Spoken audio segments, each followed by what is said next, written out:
commissaire kii sama jëkkër la man maa ko fi indi ndax sama téléphone la toj. mais yow tamit sa waay ak fu mu toll nii ngay tëj téléphone jàmm même boo nekkee jëkkëram sa amoo droit boobu. gis nga sa waay man caaxaan dara laa si waxul waxuma dara si caaxaan te kii tax may bëgg a jaaxal waaw taxaw bi mu taxaw sa ginnaaw pour la lu tax mënu ñëw taxaw fii sama wet téléphone bi nag maa ko toj waaw loolu rek la amul leneen. iPhone bu seer la yow jëndoo ko man maa ko jënd nga dem toj ko danga may fay nag. yow nag déglu da nga def attention parce que dëkkandoo yi ñëw na fi def ay témoignages seede ni yow na koy dóor quoi te loolu doxul yaa ngi nii taxaw mu taxaw sama ginnaaw rek nga commencé si fiir yow fiiru dof nga yor fiiraa nga dof nga yor te loolu amatul.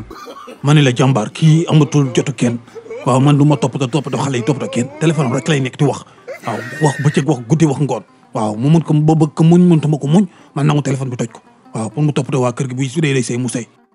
dew ma fenn sama kër laa nekk su ma neexee ma WhatsApp wala ma Snap. ah bon kon yow yaa ngi si Snap bi mais lan lay def su ma la bëggoon rase Snap bi pour gis la.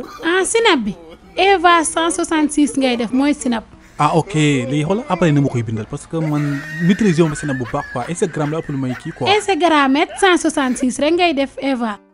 kon yow booy mooy loolu naa la yokk abonné naa aimé naa commentaire ne t'en faites pas quoi bàyyi mu régler problème bi ba pare.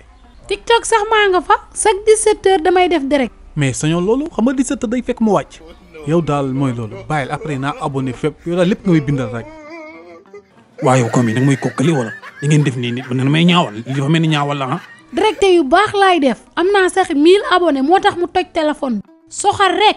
mais saa waay soxna si wax na la dëgg nag wax na la dëgg na ngaa soxor quoi parce que yow fii kenn waranteetul sa jabar la yow yaa gagné moom sa jabar la sa kër lay ne mais bàyyi ñun célibataires yi xam nga ñuy émégué commentaire ñun si téléphone rek la ñuy gis quoi xam nga bàyyi loolu jox nañu ko suñu ñëmu bët et soo bëggee tëj fépp day métti quoi.